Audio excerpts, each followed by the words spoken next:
Friday Night Blitz on NewsWatch 12. Welcome on in to week 3 of Friday Night Blitz. We got a whole bunch of games, whole bunch of scores to get through, some very big games going down, but we are going to start with North Medford traveling up to visit Sprague. Sprague coming to North Medford, and North Medford down 4 touchdowns at half. They need something to get them going. How about a fake punt? Brady Patterson, he's going to gain enough for the first down here, and that's going to give the Black Tornado just a little bit of momentum. Traeger Healy on the QB keep, fools the camera. He's got a whole bunch of space in front of him. Big gain, and now they're really rolling. Samson Valuya, he's going to get this handoff. He is a powerful runner, fun guy to watch. Brought down right in front of the goal line. That sets up a short driveway, and very next play, he punches it in and gets 6. But the comeback, it starts a little too late for North Medford. They fall 55-21. Now let's head to Willamette High as the Willamette Wolverines, they're taking on the Grants Pass Cavemen in a 1-0 6A battle. This one, Willamette, they're going to come out with control in the second half to start, and that's going to continue after Maverick Akers. He takes it in for 6. This is a guy we're going to see again in just a second. The Grants Pass, they're looking to get some momentum back, and just check out this connection. Jordan Rosetta, Brevik Hill. Brevik doing a lot of work here, laying out. What a beautiful play from him. The Wolverines, though, they respond with a beautiful option play, and Zuzi Alwanyen takes it in for 6. And you just got to keep feeding your players that are getting into the end zone. Akers, again, breaks a few tackles, and he's going to get it in for another Willamette touchdown. That's got him hyped up. Caveman, they're not done yet, though, looking to make some magic happen. Rosetta dropping back, trying to find his guys out on the field. And this time, the guy with all the rushing touchdowns, Maverick Akers, picks off Rosetta, and that is going to settle this one. Wolverines dominate 56-21. Grants Pass now 1-1 on the season. And rounding out our 6A schools, South Medford, they're facing North Salem. They keep it close, but can't finish this one off, and they drop the game 19-13. Now it's time for our Game of the Week matchup. Eagle Point heading up to Springfield to take on a tough Thurston Colts team. Both teams, they're looking to get league win number 1 on the board during this 2025 season. First quarter, and the Colts, they're already going to get something going here. Emmett DiStefano back in shotgun. He finds the open man in Peyton Ferreira. A 27-yard catch stumbling down into the red zone. And moments later, the senior Justin Fisher, he's going to go fishing in the end zone for the touchdown. The Colts, they're up 7-0. Now hold the phone. We're not done yet. Next Eagles drive, Mason DeBry looking for his man. He's picked off by freshman Camden Nossick. A 33-yard house call. That's how you make a name in the Midwestern League. Thurston, they're up big in the opening minutes, and we're not close to being done. Later in the quarter, Fisher back to work, cuts right, finds the edge, punches it in. He had 100 yards on the ground and 3 touchdowns for the senior. All Thurston in this one. Now we're in the second quarter. Time winding down. DiStefano, he's comfortable in the pocket. He fires a rocket to Body Bunner, a 35-yard catch and score. Thurston, they're going to pick up their first league win of the season and dominating fashion the final, 47-6 Colts. And Mazama, they're at home taking on a very strong Mountain View program from the division above them. Unfortunately, they're going to fall 56-8. Let's get back into more highlights. We're off to Grants Pass for Hidden Valley, their season opener against Cascade Christian. And Cascade Christian, it's going to be a quick start in this one. So let's go ahead and get into those highlights. And as always, Hidden Valley might be the most beautiful field in Southern Oregon. And quickly, Mikey Covey, he's going to get the screen pass, and he's going to outrun the Mustangs. He's quick as a horse. They jump out to a 16-0 start in just the first quarter. The Mustangs, they tried to get a lot going in this one on the ground, but this Cascade Christian defense just absolutely stifling. Nothing up the middle. Try and run it around the line, and they're going to break through. This Cascade Christian defense all over the place tonight, and they're just going to stop them right at the line. A little bit later, though, junior running back Bryson Walker, he's not the tallest guy, but he has some speed. Check out that acceleration. He's hard to bring down. Gives me Darren Sproles vibes. That's a 40-yard touchdown. Next up, it's Derek Farmer. He's a basketball player. He's a football player. He knows how to score. He sneaks it in. The Cascade Christian Challengers remain undefeated. The final 54-6 in this one. And we've got a big game in Klamath Falls tonight. Henley Hornets welcoming Marist Catholic for their first game of the season. Daryl Green has a story from Henley High. It was a packed crowd here in Klamath Falls today as the Henley Hornets hosted the Marist Catholic Spartans in a 4A state title rematch. This game will start off as everything that fans expected it to be. Marist Catholic started this football game hot as they aim to break their 2-game losing streak. Jackson Skinner gets an interception on the very first drive. A few plays later, Elijah Martin scrambles and looks down the field until he runs out of space and then throws a touchdown to Gabe Dietmeyer. However, the Henley Hornets answer right back as Jeremiah Brunick seals off a huge drive on the ground with a touchdown right here. The Spartans and Hornets played each other to a stalemate following this touchdown until quarterback Joe Janey does his best running back impression here late in the first half, scrambling all the way to the end zone and breaking 3 tackles.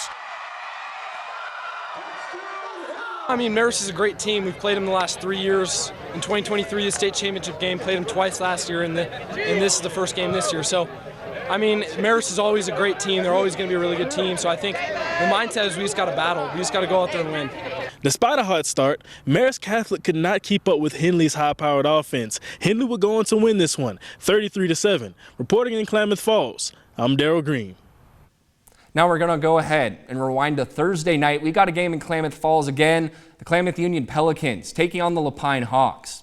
And how about we get into this one?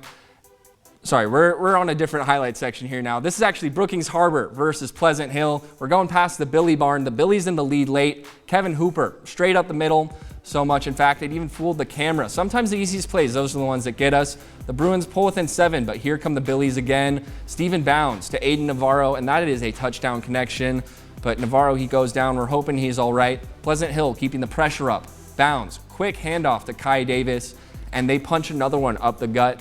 And this one gets out of hand fast. Pleasant Hill, they pick up their first win the final in this one, 33-20. Now Phoenix, they're looking to stay undefeated against Douglas, but the Pirates, they're forced to walk the plank in this one, the final, 25-7.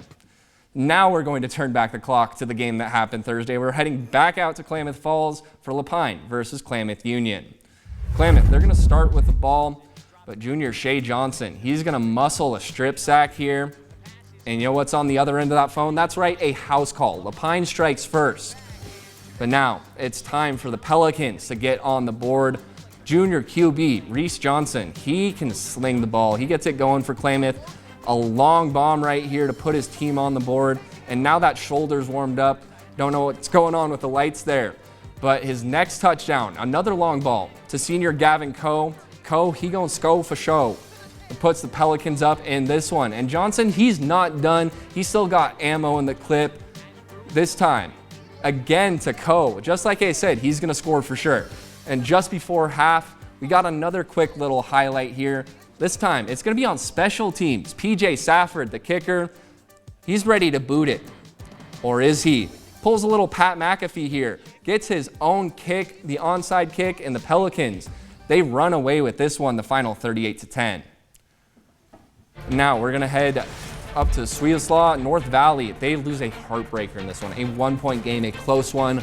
The final 24-3. And we got one more game of highlights to go through and then some scores. So let's go ahead and get into South Umpqua visiting St. Mary's. There's some great football weather at Lithia Driveway Fields and a lot of action. First play from scrimmage, we got some trickery. Jaden Kay, he's gonna get the reverse, take it deep into St. Mary's territory, and he's inside the 15. However, the Crusaders, a 4th down stop, they get the ball back, and it sets up Mason James on the QB keeper.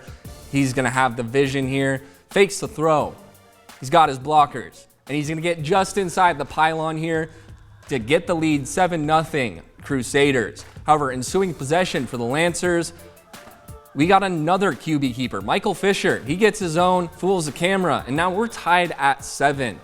Next Lancers possession though, Fisher again, this time through the air. He's gonna find Bobby Jensen, and the Lancers, they take the lead. They never let go of it. The final in this one, 35-13. Now some quick scores. Lakeview travels to California. They get blanked by Modoc. Now, next one, Gold Beach. They're going to Illinois Valley. They put on an offensive show. and Gold Beach wins 44-20. And now we got Lost River going out to Heppner. And no score up there, sorry, but Heppner, they stay undefeated. They blow out Rogue River in this one. That's all you need to know. And now we've got one last score for you. Rogue River traveling to Hayfork. And the Hayfork, they win 36-20.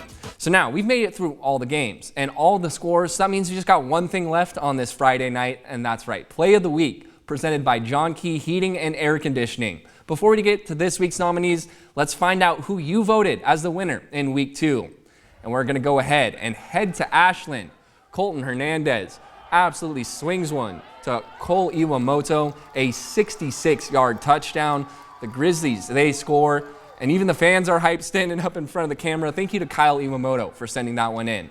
Now it's time for the start of our 3 nominees. First one, Brady Patterson, the fake punt, a huge gutsy play and a huge moment, especially on 4th down, and that gets the Black Tornado a first down, and they end up scoring. Next play, junior QB, Reese Johnson from Klamath Union. He's going to find Gavin Coe. And like we said, Coe, he's going to score for show. And that is a long touchdown. He had so many of those this week. And our last play of the week, Joe Janney, the quarterback for Henley, breaking tackles. He's doing this running back thing. It's just fun to watch runs like this. He sneaks into the end zone. Try and tackle him at the end, doesn't matter. He's in there.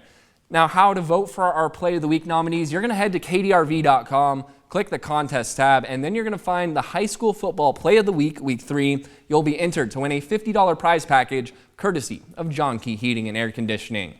And now, last thing before we go, let's find out where we're heading for our next game of the week.